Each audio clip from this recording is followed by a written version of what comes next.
Solat tarawih. Qiyamul Alhamdulillah. Salat tarawih. Moreh. Murtabak. Puasa. Bazar Ramadan. Tarawih. Bazar Ramadan. Ibu saya. Bazar Ramadan. Tarawih. Bazar. Tabak. Air kosong. Kita tengah diet. Tabak daging. Roti john. Green tea. Nasi kandak, kuah tarotai. Apa tabak? Laksa. Teh ais. Mi goreng. Ayam gepuk. Popiah sira. Buah Melaka. Roti john ayam crispy. Tijon. Murtabak dengan roti john. Tijon. Air balang kat bazar memang sedap kan. Beli bazar. Beli, tapi kalau rajin masak sendiri.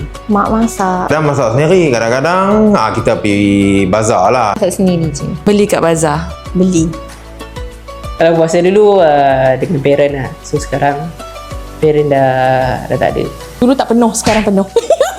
Dulu-dulu punya, bila tak ada gadget, tak ada telefon ni, memang kita kerah depan TV ya, tengok jejak Rasul apa. Habis jejak Rasul, barulah sampai azan, kita baru makan lah.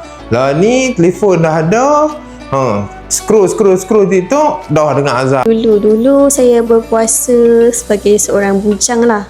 Orang kata makan tu semua disediakan, tolong-tolong je. Tapi dah jadi ibu, dah jadi isteri, so better kita lah yang masakkan makanan berbuka tu untuk suami dan anak kita. Sedulu seorang-seorang, puasa sekarang dengan husband. Ada lagi mak yang masak makanan untuk anak-anak dia. Puasa dulu berbuka ramai-ramai dengan family, dengan adik-beradik. Sekarang ramai yang dah kahwin. Selamat menyambut puasa dan selamat menyambut bulan Ramadan untuk semua umat Islam. Puasa penuh, jangan ponteng. Kosong-kosong. Bye. Jap. So korang yang nak post kereta ke Sabah Sarawak, cepat-cepat masuk booking sekarang sebab Ventura sekarang ada post kereta RM RM1 je.